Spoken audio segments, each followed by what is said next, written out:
Hello. Good morning. Hope you're all doing well today. Just a couple of announcements before we get started.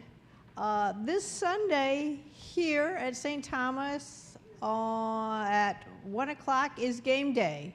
So I always say in the newsletter reservations, and that's just so I know how many snacks to get and how much food. So if you forget to make reservations, that's fine, but everybody is welcome. I'll have board games and cards and puzzles and things like that, or you're welcome to bring your own special games or whatever. So I would love to see you all there.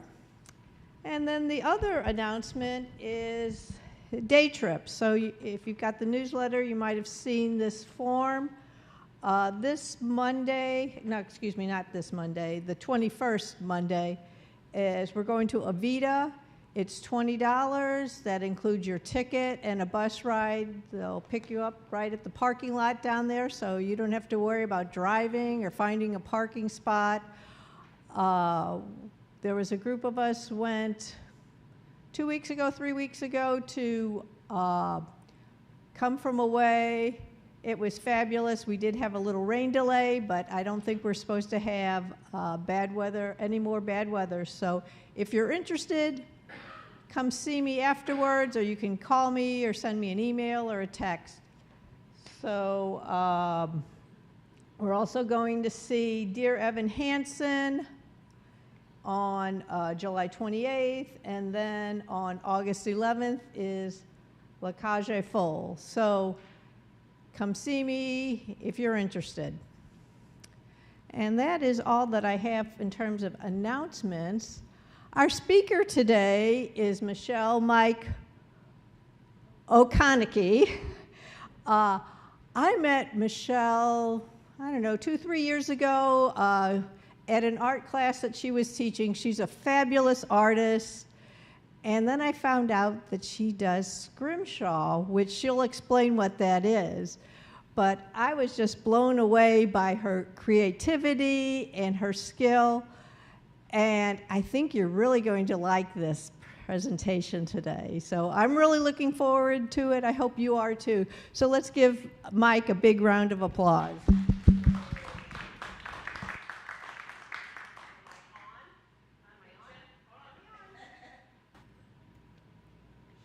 Am I on? You all can hear me? Good. Okay. As Liz said, I do teach, so I can even do this without this, believe me. Anyway, I want to first of all thank Liz and SAJE for inviting me here today. It's good to be with all of you on a hot day. May as well be inside, right? My name is Mike Ochonicky. It's really Michelle, but everybody calls me Mike. So if you have a question, just shout it out. But we're going to talk today about Scrimshaw. What I'm going to do is tell you a little bit about the history, about what was going on about the era when Scrimshaw started and how Scrimshaw developed across our country. And then we're going to look at a whole lot of pretty pictures. And then I have some samples also to show you and some rough materials so you can see how it's done. So next slide, please. We're going to just leave this up. I own Stone Hollow Studio. It's an art business, and I've been in business for 46 years. I specialize in Scrimshaw. That's most of my work. And so the samples that you see here, the piece on the your left, on the far left is salvaged piano keys. So broken shards that I reassemble and then etch them. The piece you see on the right that looks like a whale's tooth is not. And so you're going to be seeing a lot of whale's teeth today because of the history of Scrimshaw, but rest assured, they are all synthetic.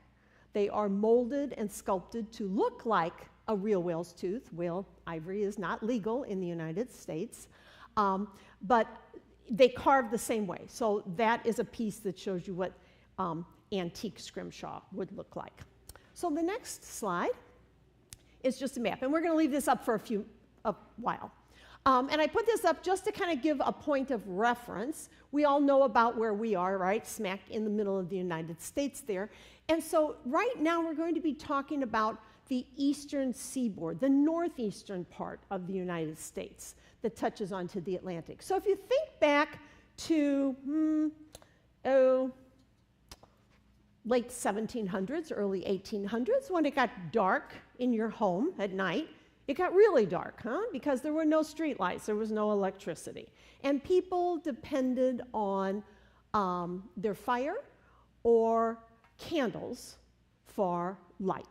We all learned that recently with some of the power outages, haven't we? And so this was a common item in your home. It's a candle mold. This one's made of tin, and this one makes 4 candles. I'll try to come back so y'all can see back here too. But there were some that were larger, and this was just a common thing. Everybody had one. And so you would put a little string in here, and then you would pour in some melted wax that would then harden, and when it hardened, pull it out like a popsicle, and now you've got a candle.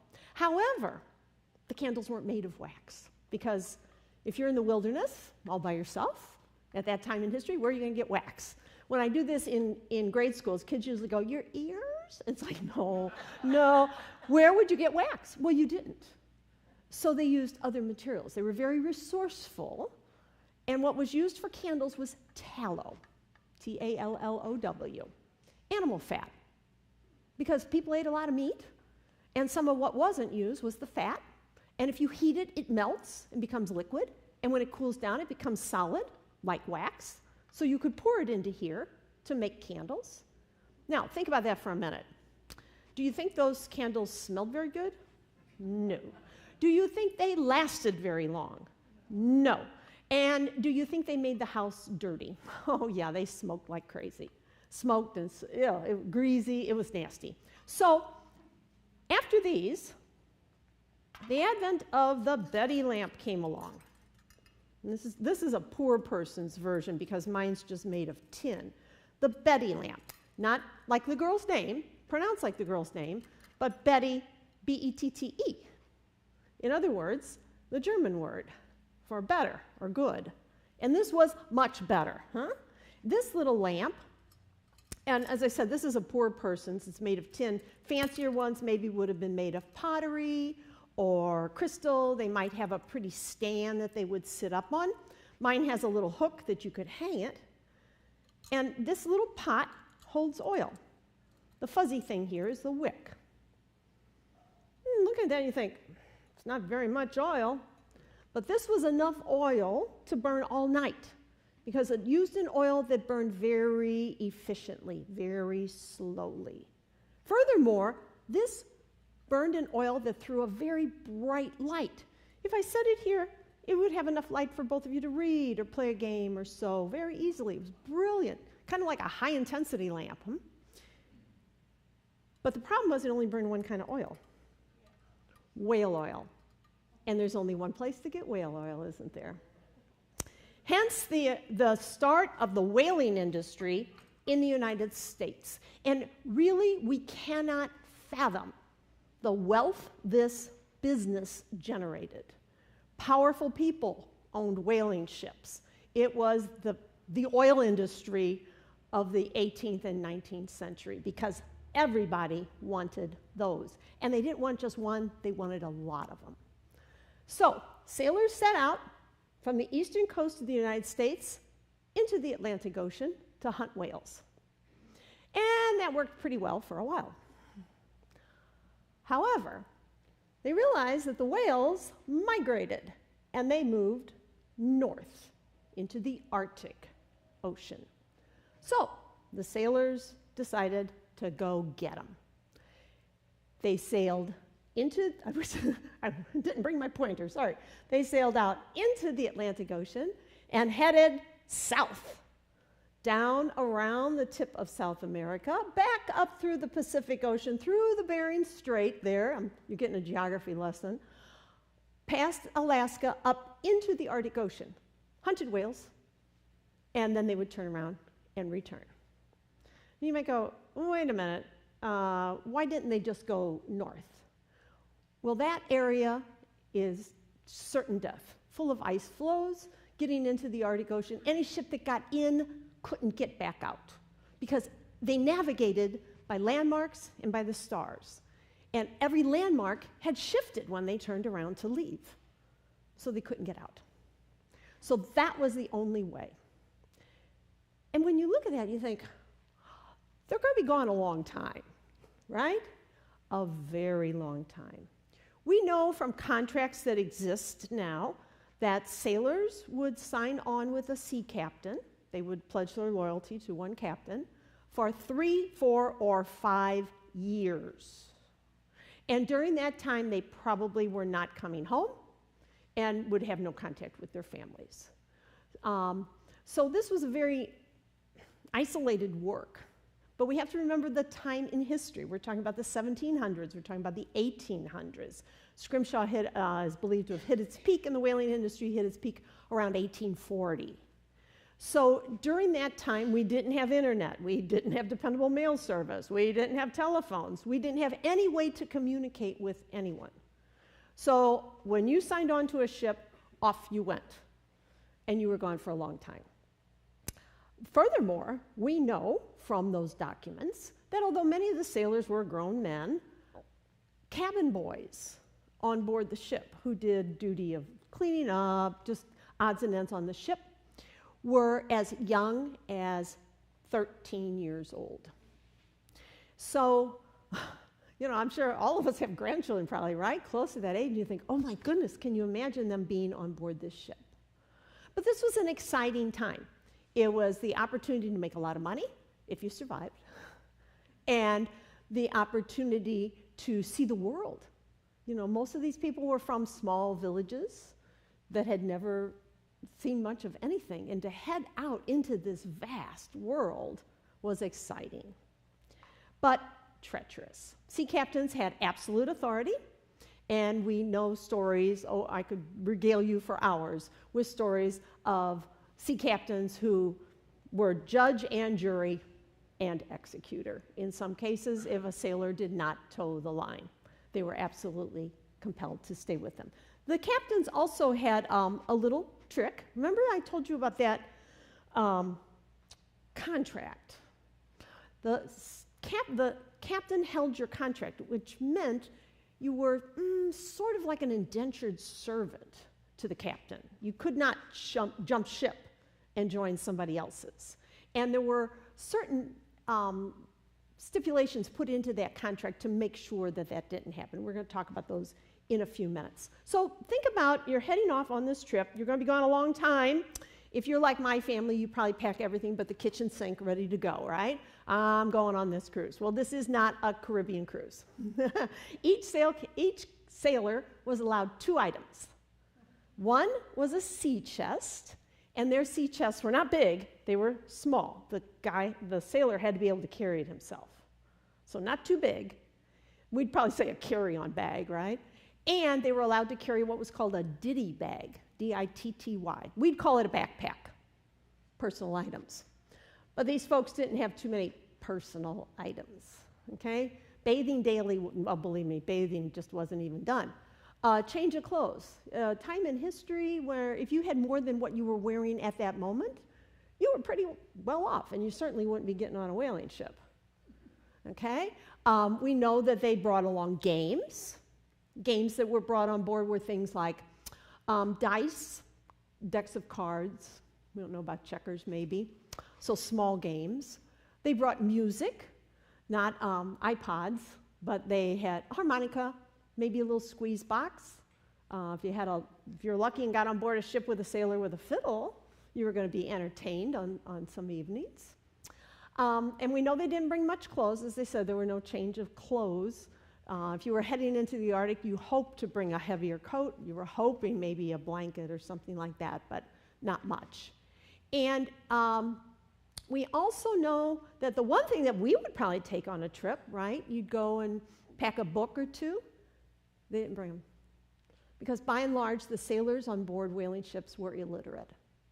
And we know that because of the contracts that are in existence are not signed with a name. They're signed with a mark.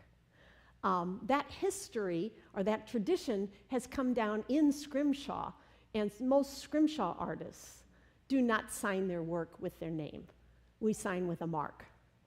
And so when you look at them up close and when you see some up here, you'll be able to see my little mark on things. I actually can write my name, but we don't do that. So off we go. We're going on this big trip. So as they headed out, you can imagine you cannot carry enough stuff on board your boat to last that long. You're going to have to stop somewhere, right? And they did. As they sailed south, places to stop down in South America were lots of little villages. And then they would sail around into the Pacific and often wait out bad weather. Or if you were sailing, remember, you're leaving from the northern hemisphere, and as you head south, if you left in summer, when you got down there, it's winter. So you've got to wait out storms, you've got to wait out bad weather, and the opposite was true too. So many of the islands in the Pacific were good places to stop. It was also a good place to stop and make repairs on the ship. We're talking about canvas sails that need to be sewn, wooden ships that have, have broken boards, things happen to them. So they stayed often in those islands, in the Hawaiian Islands, and in little villages up in Alaska, native villages. So if any of you have gone on a trip to Alaska or to Hawaii maybe, and you go, I've seen Scrimshaw, that's where I saw it. There's lots of shops there. It didn't start there. It didn't start in either of those places. The reason it didn't start there is because the American sailors from the eastern coast carried their Scrimshaw there. And here's why. Remember I told you about that little clause in the contracts? Well, here's how captains made sure that their sailors would stay loyal to them. You were going to get paid. You were going to get paid handsomely at the end of your contract. No money. So we're going to be in a little village in South America, or we're going to be over in Hawaii, and we're not just going to stay for a day or two. We're going to probably wait out the winter. We'll be here 5 months, maybe, while we do repairs, while we do this. Maybe you want to get a haircut. Maybe you want to get a clean shirt. Maybe you just want to get off this boat. But you have no money. What are you going to do? Barter, trade. So you traded the Scrimshaw that the sailors had made on board ship with the natives. And that way they could get what they wanted. And the natives in those areas liked it. And to this day, they do it. In fact, it's protected in Alaska that Native Americans can still do Scrimshaw on ivory because it's part of their heritage. But remember, it came from those American sailors. Okay, so let's go back to this hunt. We're off hunting whales, and whales have, of course, a lot of oil in their bodies. And we're going to see later how a whale hunt was done, not too graphically, but you'll understand. So the whales were hunted and pulled up along the boat, along the side of the ship. The blubber was extracted, or the oil was drained, and stored in barrels in the hold of the ship. That's why the sailors couldn't bring much stuff, because the hold of the ship down in the bottom was going to hold all this oil that when we finally get back to the United States, the sea captain's going to sell and make a whole lot of money. And that's why they didn't allow sailors to bring very much stuff, because if they needed all the space for oil. By the way, that's also where the sailors are going to sleep. And just so you kind of understand the conditions on board these ships, most of the sailors slept in hammocks that hung from the rafters and the posts in the hold of the ship. And by the way, that's not your hammock. When you get up, somebody else is going to get in it. You're going to share. So it was a very rough lifestyle. Okay, so along with the oil that these whales have, many of the whales that they hunted were toothed whales. They're mammals, and so they had a mouthful of teeth and bones. And there was no money to be made in that at this time. Captains were interested only in oil. So the bones and the teeth were thrown overboard. And those teeth are solid ivory, all into the ocean. Well, the sailors were bored, as you can imagine. When you get bored, have you ever turned to artwork? Have you ever drawn or just doodled? You probably did as a kid, right? Same here. So they asked for those teeth, the sailors took the teeth, which look like this. I kind of let you see. And by the way, remember, you're not seeing real teeth, you're seeing models. So they were kind of rough and bumpy on the outside. And sailors would smooth them. Shark skin was a preferred sandpaper.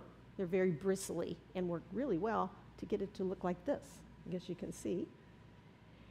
And then they would take the needles, the big sewing needles that they used to stitch those canvas sails. These were not little needles. These are big, heavy needles to get through that canvas, or their pocket knives, and etch. They would scratch designs onto these teeth, because it's all they had. They didn't have paper to draw on. And then rub soot into it, or lampblack, which was the blackness from oil lamps. They'd mix it with a little bit of oil and put it in. And it would go down into those lines. You see, these lines are incised. And so they would cut down into there, put the soot in, and then wipe it off, and a picture would appear. I'm always amazed when I do Scrimshaw, because I think, how did they work in a dark ship, and it's rocking back and forth, and their skills were so limited. Most of them had no training. It's amazing to see the works that they have produced.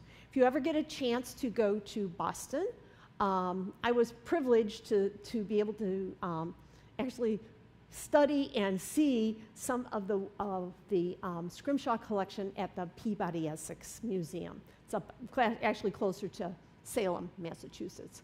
Amazing work. And you may know John F. Kennedy was a big collector of Scrimshaw as well. So this is a traditional sailor's art. They also carve things, and we'll see in a few minutes, that came home as gifts or souvenirs for their loved ones at home, because there were no gift shops, right? So that's pretty much how Scrimshaw went until about 1860, when the Civil War broke out.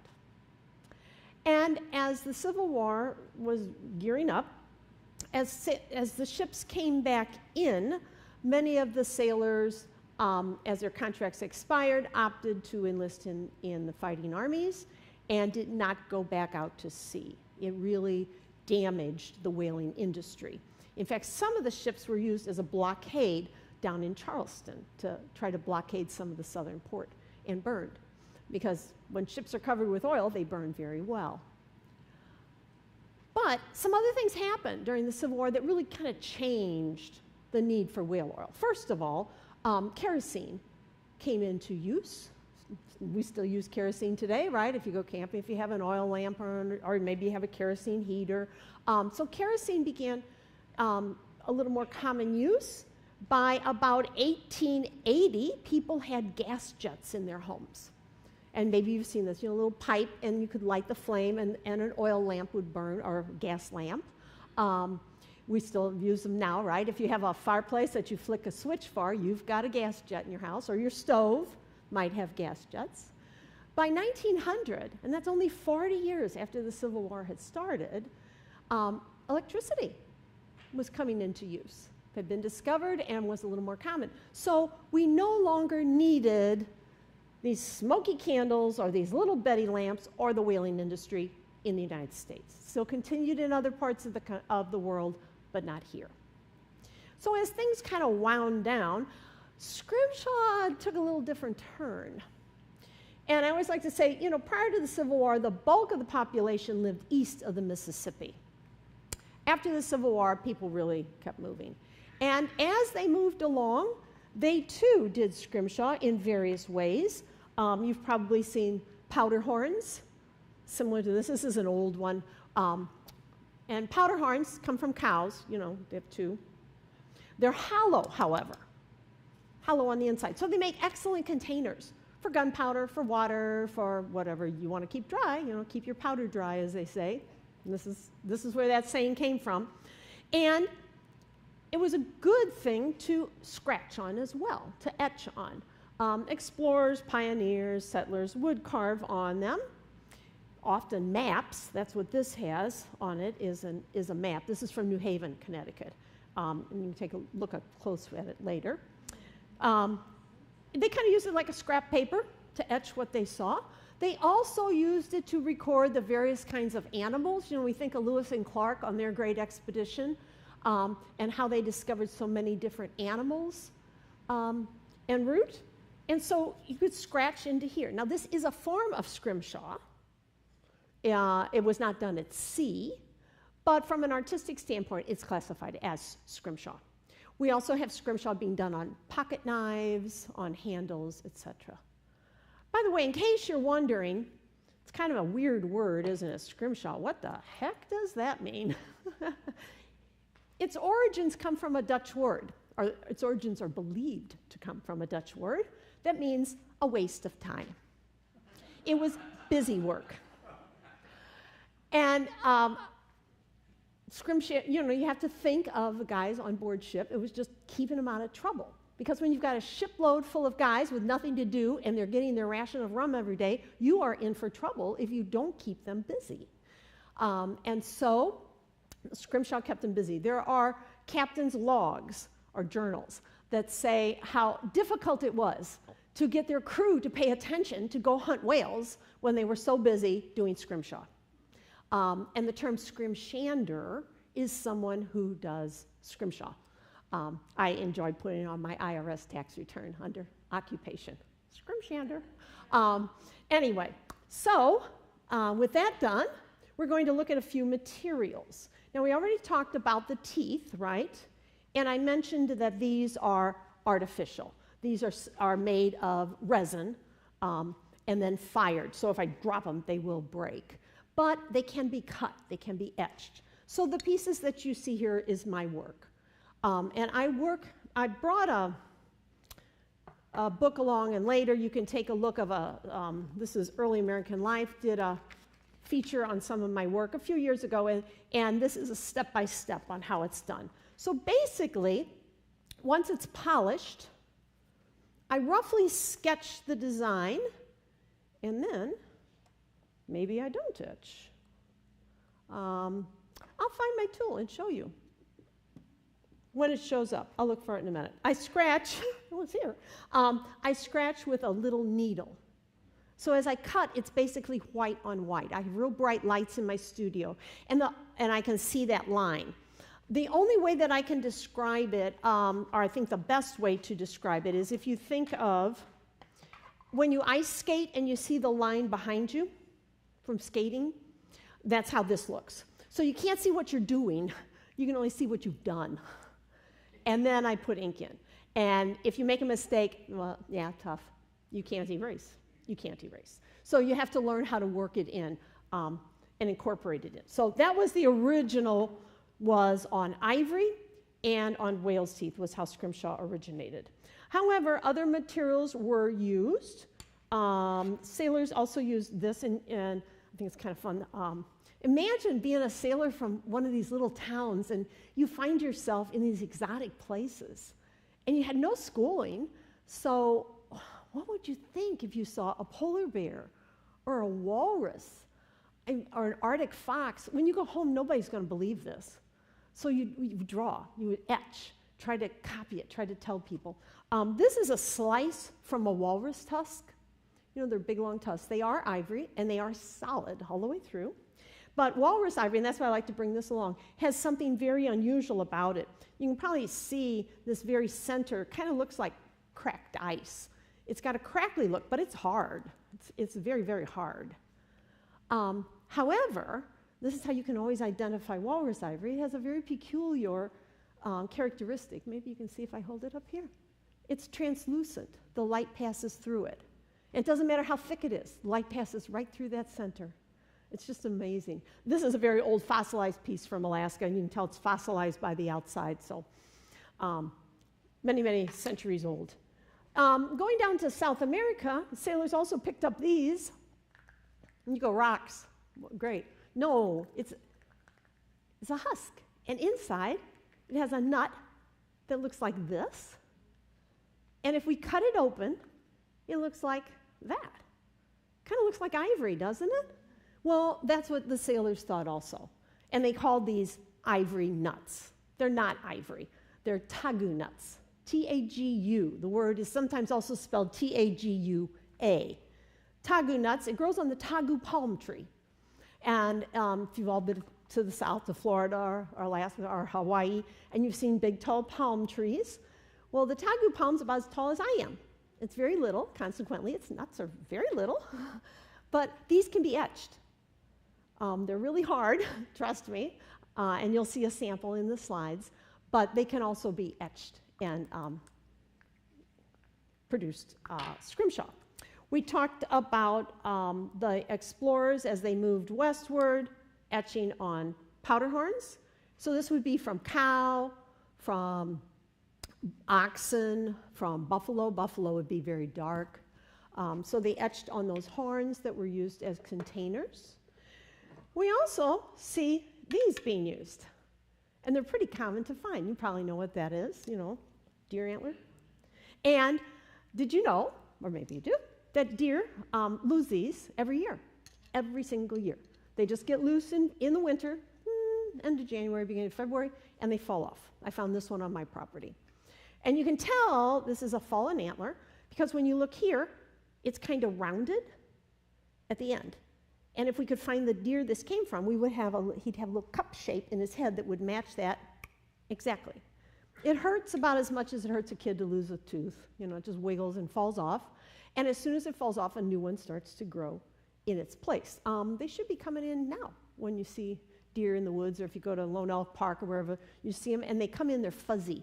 It's called velvet. And then the deer rub that to get it off. Because these are hard.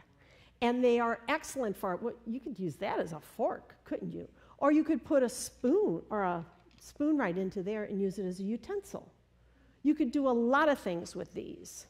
And so they were a great resource and can be etched very, very well. All antlered animals shed, so deer, elk, moose. This is the size of a fallen elk or deer antler compared to a moose antler. So you can see the size, much, much bigger at the base. And then this is the inside of an elk burr. So we polish it because it looks like this in its native state. And then we're going to polish it to get it that mirror finish. And the reason these have to be polished is because in its natural state, this material is porous. If I put ink on here, it would just soak it up and hold it and stay that way. In order to etch it, it has to be polished. Now I'm going to crack through that surface, and underneath there, it's porous again. So when I put ink in, ink goes in, soaks in, and the piece holds it. It's permanent. Okay? So those pieces were also used. All right. Those are the most common. Right now, the materials that I work on, and later on, I'll let you take a look. You're welcome to come up later and see these up close. Of course, as I said, the whale's teeth are synthetic, as this piece is also resin, although it's made to look like bone.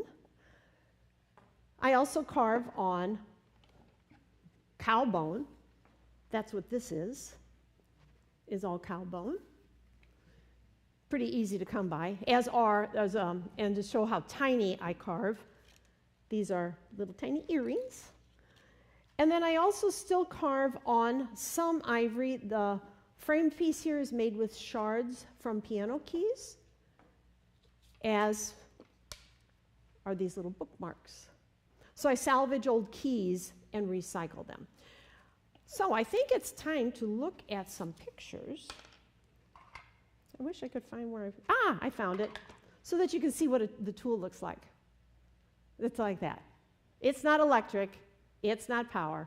I did a show one time, and I had a couple standing at my exhibition or my exhibit, and the man said, "So, is this all stamped on?" And I said, "Oh, no, sir." And I explained how I did it, in great detail. And he looked, and as he walked away, he said to his wife, "Yeah, it's stamped on." No, trust me, it's not. Each line has to be cut, and I always joke that I can out-arm wrestle anybody because it makes your hands very strong, because you have to cut deeply into it. Okay, so let's look at some pictures. I'm glad I found that. Would you mind? Okay, And so first we're going to look at, I chose pieces of my work. Everything you see is going to be my work. But I chose some pieces that might give you some idea of what sailors would have done. So of course they understood what it looked like to be in a harbor, what a bustling harbor looked like, another ship coming in, a little border up at the top. This piece is actually in the Museum of the Pacific out in Stockton, California. They commissioned it, and it's about so big. And it is a synthetic tooth. Okay, the next one. This is just a ship at full sail. Again, I'm sure sailors were familiar with that sort of rocking. Think of that. You're on a ship rocking back and forth. How did they do this work? Okay, next one. Often stories like Moby Dick, Herman Melville's tale, were told in Scrimshaw. And the next one, please. And this particular one, the Rothraumhaka, was a ship from the end of the whaling era. And we know it's from the end of the whaling era because it's dual powered. Notice it has both sails and smokestacks and a wheel on the side. So it was powered by steam as well as by wind. Now, you couldn't carry enough for a whaling ship, you couldn't carry enough wood or coal to stoke those furnaces the whole time out on the ocean. So they would only use the boilers, the steam power, to get in and out of ports in close quarters like that. But out at sea, they would use the full sails. Next one, please. Lighthouses were up and down the coast. We still see a lot of lighthouses in the Great Lakes, but there were also lighthouses along the coast of the eastern United States. Many are still standing. And lighthouses were important because sailors used visual navigation. They didn't have sonar, they didn't have computers or any kind of radar. They were dependent on their own senses.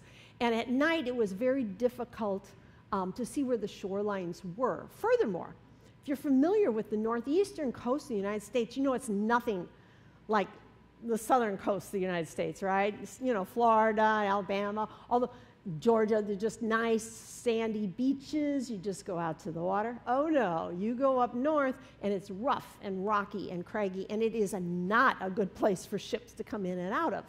So these lighthouses were very vital. And each lighthouse had a different series of blinks, so that as you were out off the shore, you could tell what town you were near. Maybe it had several long blinks. Maybe the next town had short blinks. Maybe the next town had 2 short ones and a long one. So the sailors knew those patterns and they could tell where they were. The next one, please. Yeah, and every lighthouse was a little bit different. There's tons of things. If you want fascinating reading, just look up anything about lighthouse keepers. And many of the lighthouses were maintained into the 20th century. Most of them are not in use anymore. Okay, next one. Sailors etched all kinds of ships and lighthouses, things they knew, but they also were a very superstitious lot. Often, a group of sailors and a ship would take off and never come back, ever. Well, we know what happened. Life at sea was dangerous. Ships did run into rocks. Ships were rammed by whales. Ships did crack up at sea in storms. And besides their cooking oil, they're rendering the oil on board this ship, it was not uncommon for ships to catch fire and burn right into the sea. I mean, think of that. We have wooden ships, canvas sails, rocking back and forth, open flames, and boiling oil. Does that sound like a bad combination? Yeah. So terrible things happen. But of course, we hear the tall tales, right? Oh, they sailed too far and those dragons got them. You know, there's monsters out there at sea. Or the mermaids seduced them. Next one, please. But we know the terrors of being at sea. And many of those were recorded. By the way, just a little aside, I always think this is a little interesting side note. We always think, you know, pierced ears are a recent phenomenon for guys, but in truth, that was very common for sailors. One piercing meant you survived 1 shipwreck. 2 piercings, you survived 2 shipwrecks. 3, I'll bet nobody wants you on their ship because you're bad luck, right? And I always say guys, I apologize to all the women because women were considered bad luck to be on board a whaling ship. It was all men. Once in a while, a sea captain would bring his wife along, but that was not very common. So it was really men's territory. Okay, next one, please. I think I have one out of order, perhaps, so I'm going to detour while we're just there. I think I might be missing a slide. Sorry if one didn't load. Yeah, is this? Oh, it's coming up. There it is. I guess it jumped out of order. The wonderful technology. These are light ship baskets, also known as Nantucket baskets, common name.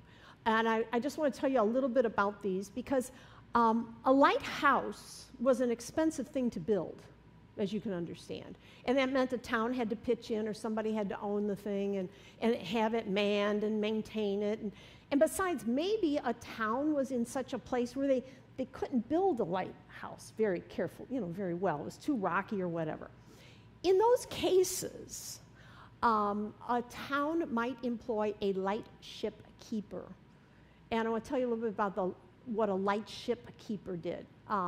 When everybody else was going to bed at night, he'd go down and row out in this wooden rowboat, kind of big rowboat, and around the outside would be ropes with lanterns hanging on it.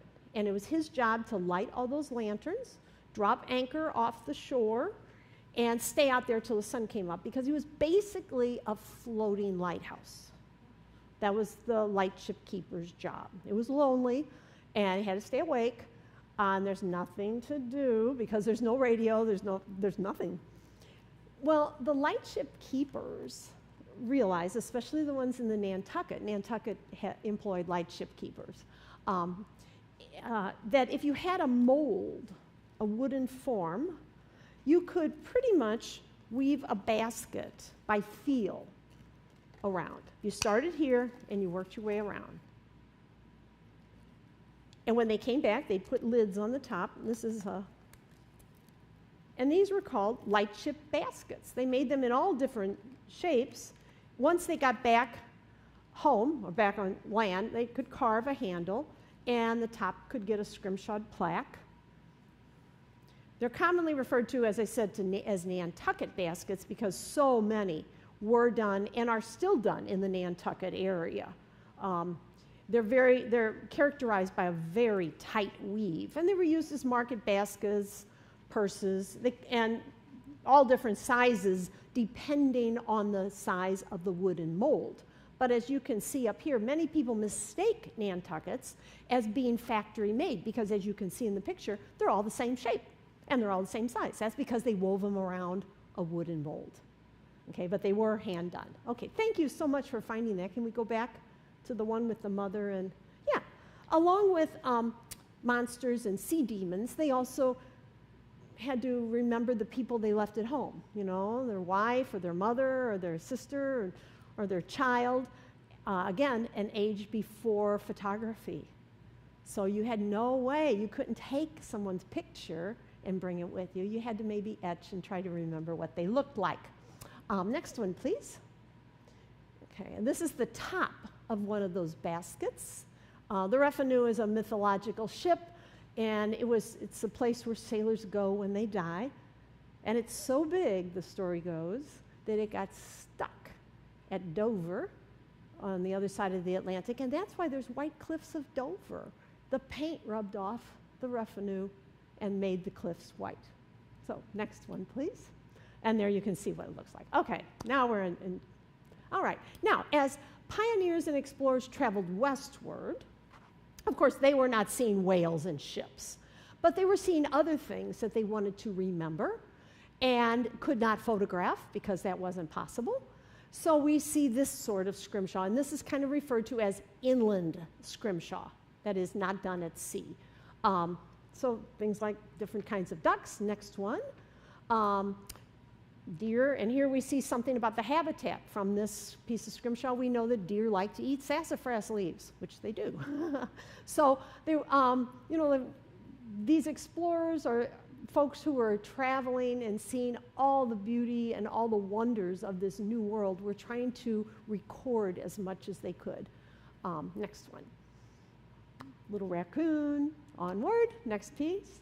And again, something in the habitat of an elk. We'd find an elk in the woods. Next one, please. Or a bear on a mountain. Next one. Here on this owl, I'll just call your attention to the way it's done. In Scrimshaw, the way you get an area darker is by putting the lines closer together. The closer they are, the darker everything will look. If you want it to look whiter, next one please, you move the lines farther apart. And the trick is each line can be cut once. Because if you go back over the line, you will make it deeper, but instead of being a line like this with a crack, you have now made the line like this. And it's wider, so it won't hold the ink anymore. So each line is cut only one time. Next one. This is actually a real whale's tooth. I guess I lied when I said you weren't going to see any today. This is a real one. And I did this work for a museum in Illinois. The tooth is from a sperm whale, and it measured 11 inches. It's huge. And it was just this golden because ivory continues to develop its patina. It darkens and becomes almost like amber. And they wanted it to show a meeting of the Native American tribes in that area. And you can see on the very end, on your far right, the whale was getting a cavity. And you see his, on the end of his tooth. Okay, next one, please. Sometimes you would see depicted in Scrimshaw personal events. I'm sure if you fought a bear, that would be a monumental event in your life.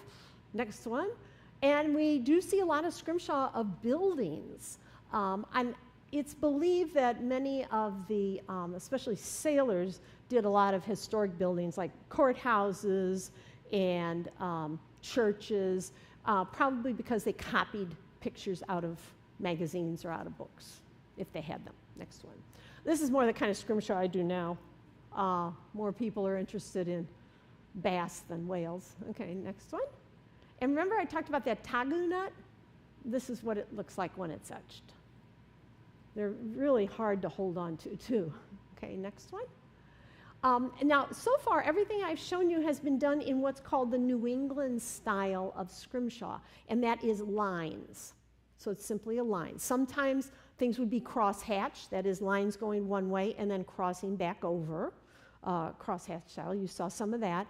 This particular one, and the next couple you're going to see, are done in a style called the Bellingham method. It was developed out on the West Coast, around the town of Bellingham, Washington, mostly, and into Alaska. And this is done with dots. It's pointillism.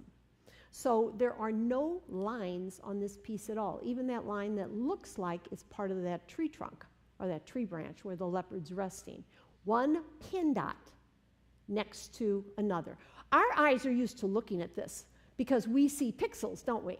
We look at TV and we look at our computers or our cell phones, and the images are made with little dots. But in the 19th century, this would have been a really strange look. Okay, next one. And another one, all dots. And this Noah's Ark I actually did for a competition, and to give you an idea of the size of it, it measures a whopping 5 by 7 inches. It's this big. And all done with dots, one pin dot next to another. This tells the story of Noah's Ark, and you may notice the unicorns, of course. And you know why there are no unicorns? Because Noah forgot them. And so that's why there aren't any unicorns. If you look at the next slide, you should be able to see up close those dots. So to make that sheep's shoulder dark, one pin dot, and I literally did this with a pin. Well, a lot of pins, because they kept breaking. The piece, 5 by 7 inches, done with pins, and I work full time every day, took me 5 months. So, 5 months. Okay, next one. Here too, all dots, but it gives a very different look, huh? Very different than when you saw it done with lines. So some artists work in pointillism, some will work with lines. Next one. I like to do some botanicals. I just threw a couple in for fun. And the next one, this is bone, by the way. This shows a whale hunt, and I can't let today go without describing how a whale hunt was conducted. You'll notice on this particular piece, there's a big ship in the background. And up in the top of the ship, as we all know, there was a little platform called the crow's nest, and it was a lookout's job to be up there to watch for whales spy hopping or circling. And when he spotted a pod of whales, he would call out, right? And that's when the captain would put out an order for the crews to get into the small whaler boats. Now, small whaler boats, they kind of look like lifeboats, and everybody always thinks they're lifeboats. They weren't. They were there to hunt the whales. And they varied depending on the size of the main ship. That determined how big the little whaler boats were going to be. And they held anywhere from 4 to 12 men. It was the job of everybody in the boat to row as fast as they could because they were chasing a whale, and there's no motor. Okay? The big ship always held back. They did not chase the whales with the big main ship because that was home, huh? That already had some oil in it, which was worth a lot of money, and if they lost the big ship, there was no way to get back. So, okay, guys, into the whalers. Can you imagine the terror? I would have been petrified. Everybody rowed except the guy in the front. He was the harpooner, and he was the strongest guy. That's why he didn't row, because it wasn't his job to row. It was his job to stand up in the front of the boat when they got close enough and throw the harpoon at the whale. Now, harpoons vary also in size, anywhere from about 5 feet. I've seen them as big as 10 or 12 feet long. And they are steel, metal, forged metal, with a wooden handle, and they weigh a ton. They're very heavy. You'll see a little curly Q at the end. That's because the harpoons were tied on. Because if this guy missed, we're not going to lose that harpoon. They're too valuable. Pull it back in. But if he hit it and it stuck, one harpoon thrust will not kill a whale. It takes many. And the whales, I don't mean to be graphic, but the whales do not die from the harpoon thrusts. Of course, when they are stuck, the whales panic and swim, and they die from exhaustion. So they would swim. Now, think about this. We got a harpoon stuck in a whale. It's a big animal, and that rope is tied onto this boat that we're sitting in. It was called a Nantucket sleigh ride, is what sailors called it. And you would hang on for dear life as the whale swam. And if he dove underwater,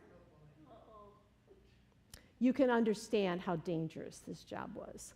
Furthermore, harpooneers didn't last too long. Many of them lost arms, legs, getting tangled in the ropes.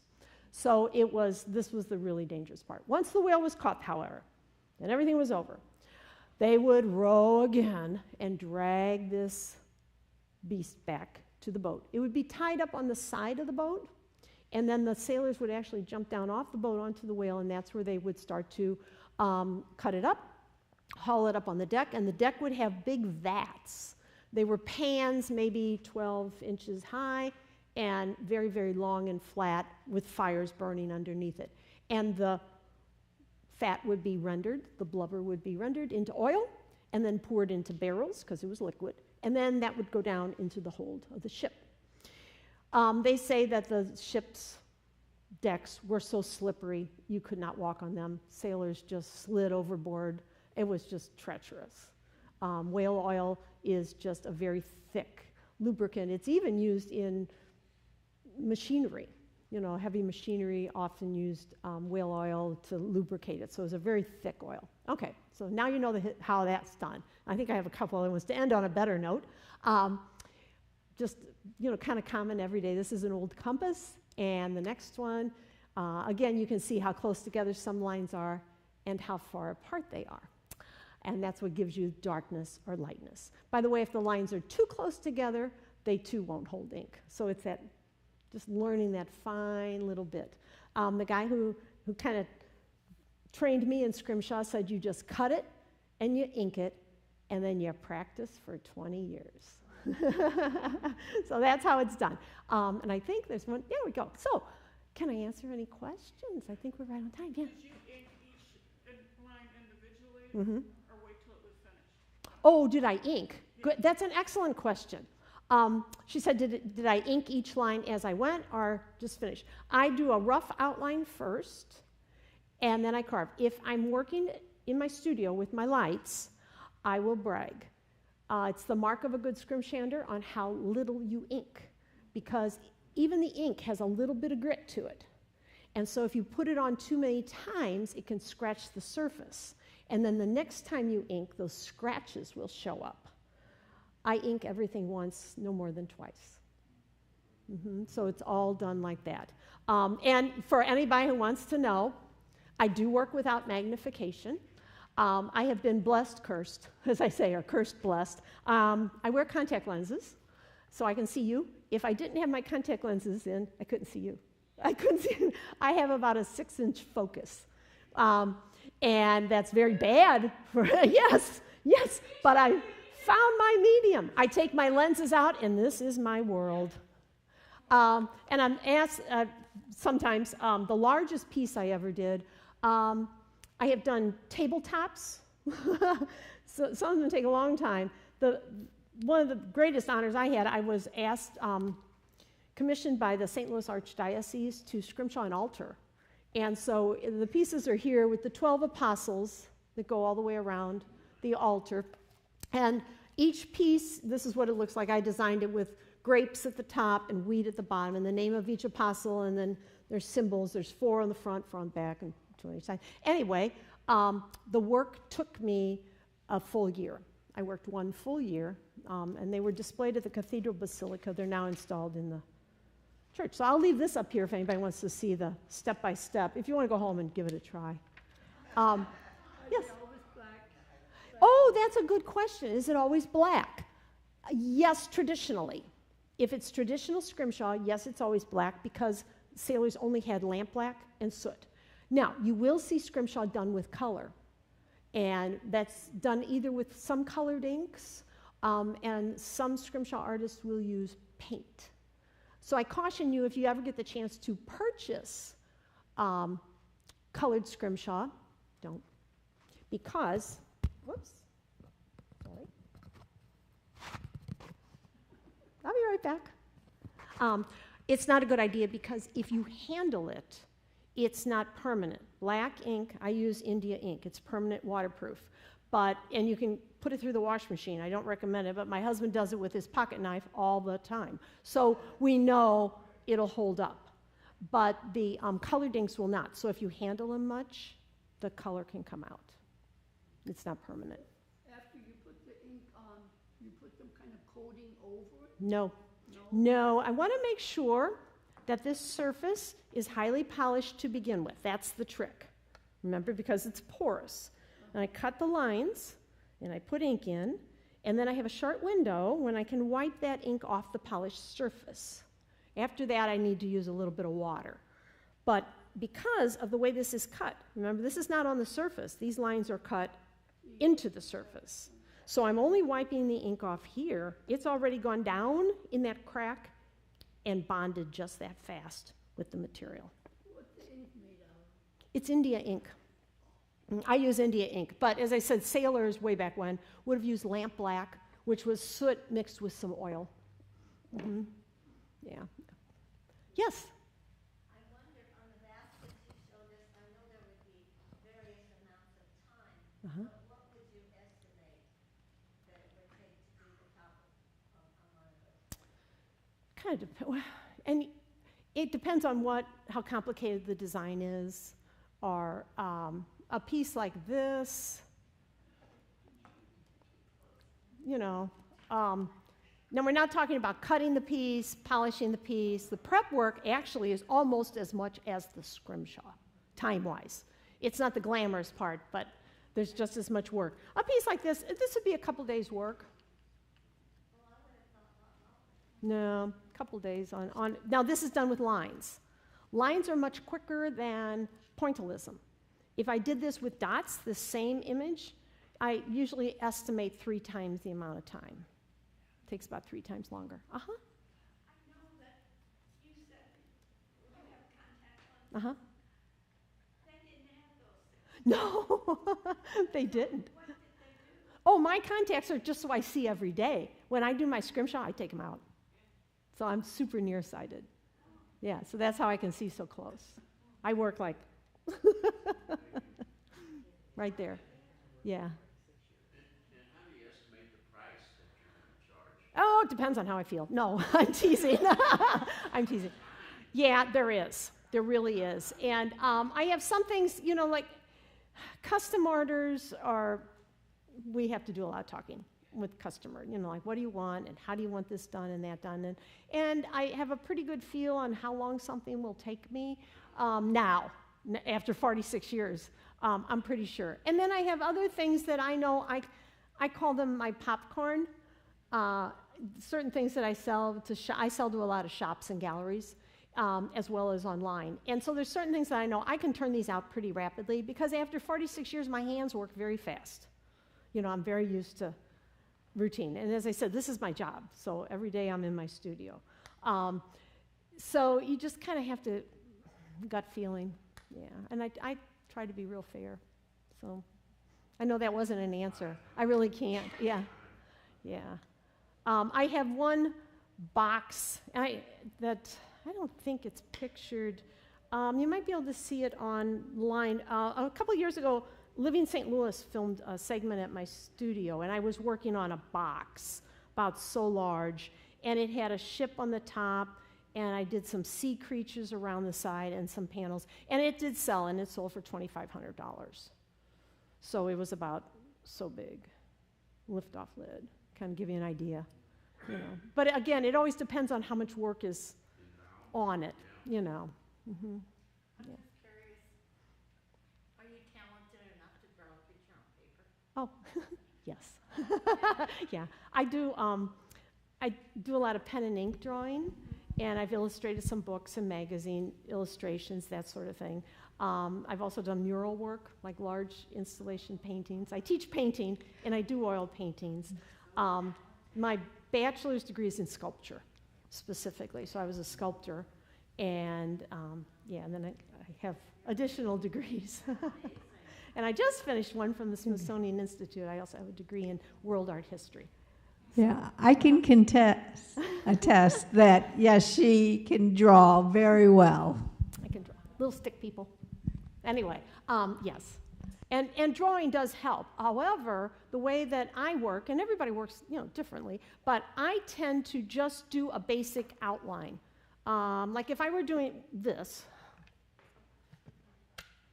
piece, I'd probably just rough out the shape of the bird to make sure I could get him to fit in there, and maybe a line for where I'm going to put the branch, but everything else is done as I go along, once I get that basic part laid out.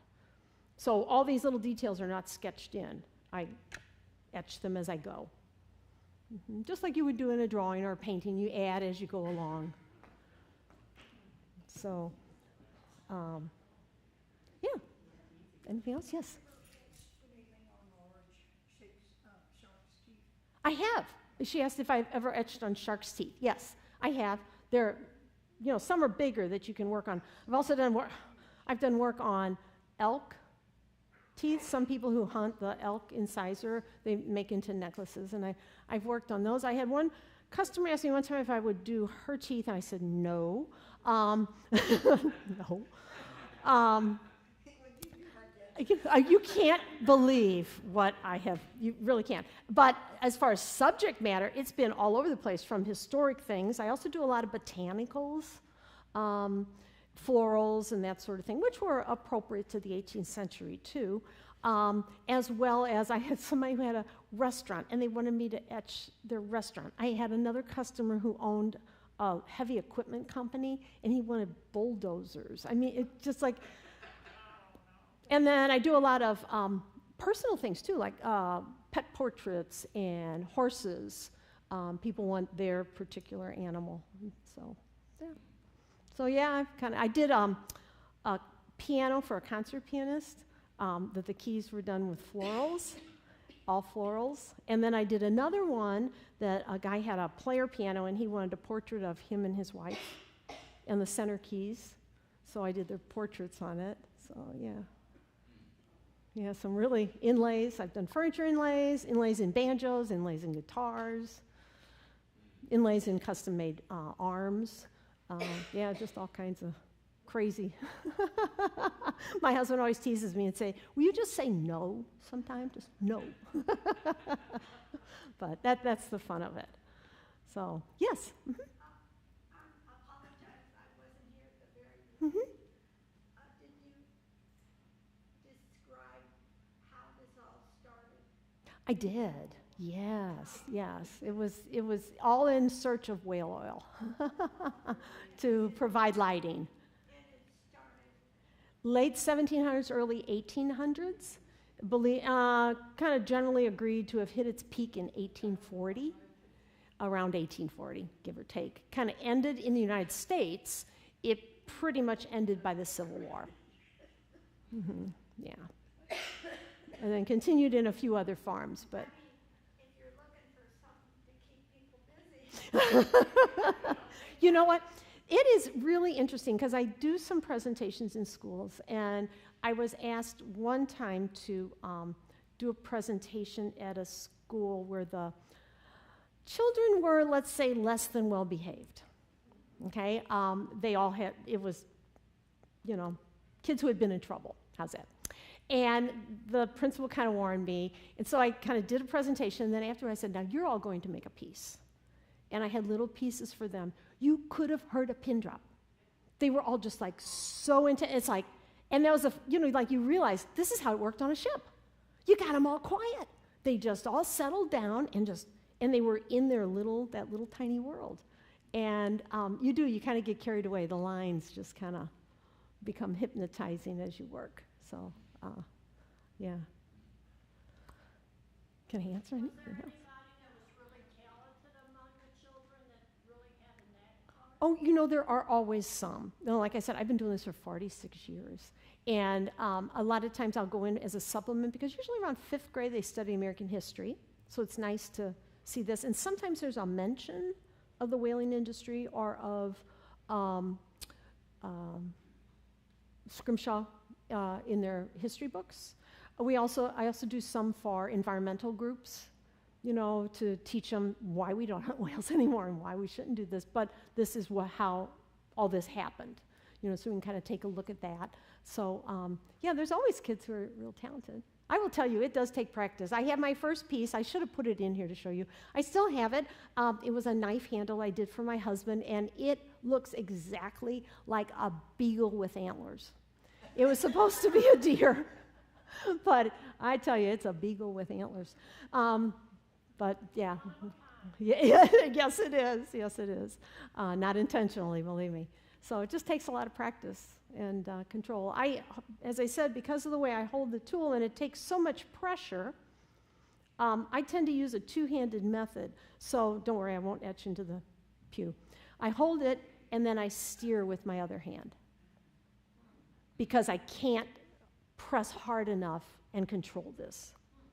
Also, another trick, instead of pushing, I can push okay, but for most folks, when you're starting, you cannot push because if you push, the tool will skip.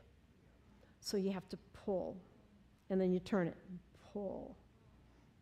And we want to always, this is how we hold a pencil, yeah? This is how you hold a tool, because you want the very point.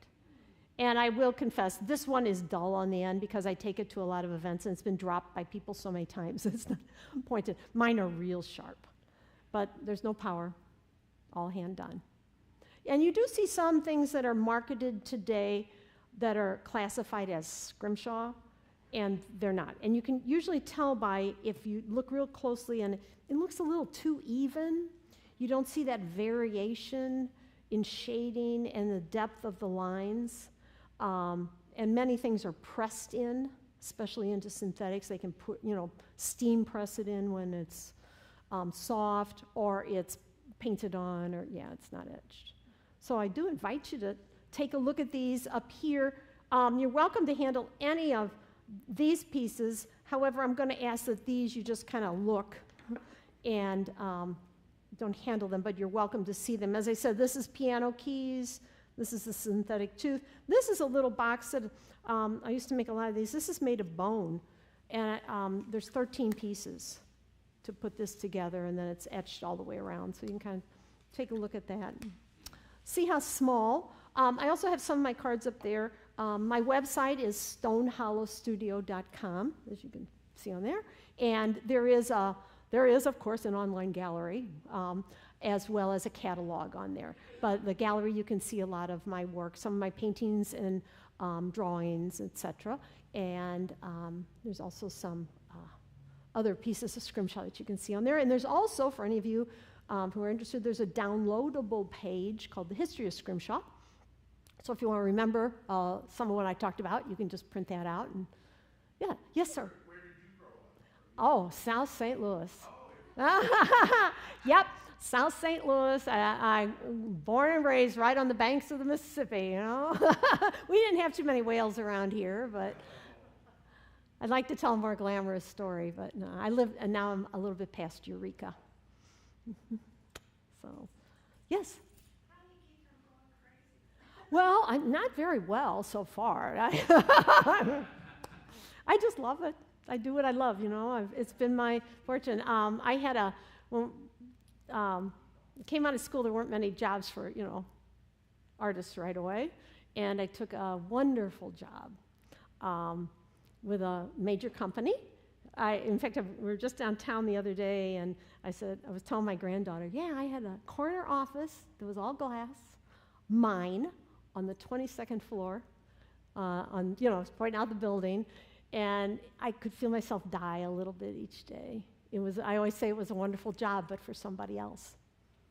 And I remember the day I told my husband, you know, I really just think I want to start my art business. And he just gulped and went, okay. It's kind of scary. I always tease and say it's like stepping out on a tightrope. Yeah, so, but it worked. It worked. So I get to do it's right. Follow your passion, and you'll never work a day in your life. And I love it. You just never know. And I've been fortunate to have worked literally all over the world. Many of the drawings and the photography work I've done has been in Europe. I've done work at the White House. I worked there for 6 years. Doing the National Christmas Tree display. So making ornaments for that. So yeah, I've had some really great opportunities. And all because of art. All because of art. So. How many other people are there like you? Yeah. Oh, I'm sure, but it's just, you know, sometimes when things come your way, you just got to say, sure, I can do that. It would have to be a small group. I guess. Oh, that worked up there? Yeah, there were 50 each year. Oh, for Scrimshaw? No, in fact, Early American Life, this magazine, each year hosts a competition, and it's called the Directory of Traditional Artists. And each year, 15 museum curators judge the work that's submitted. And so they judge us on quality of workmanship, authenticity to the historic art farm, because it's all historic.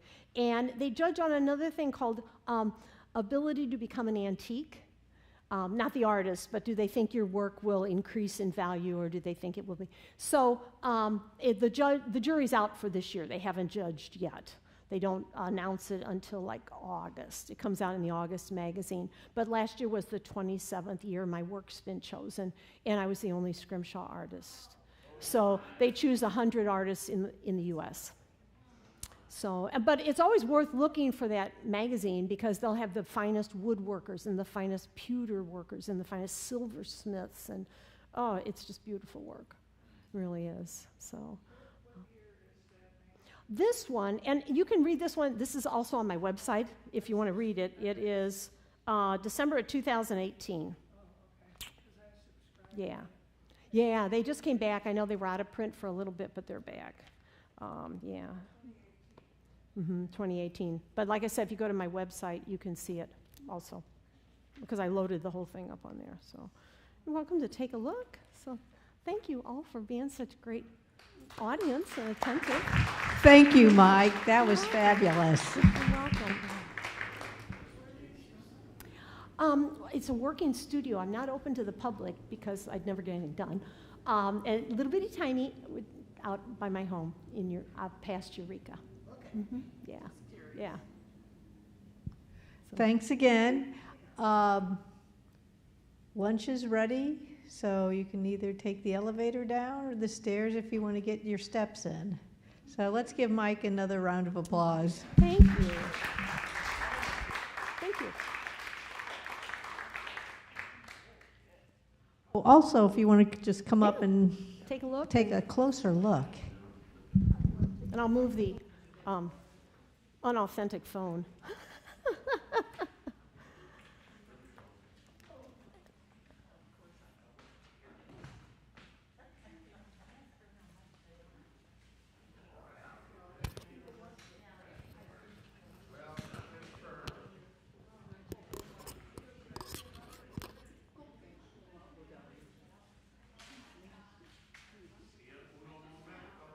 Oh, you're welcome. Thanks for being here. Yeah, isn't that cool? It's very interesting.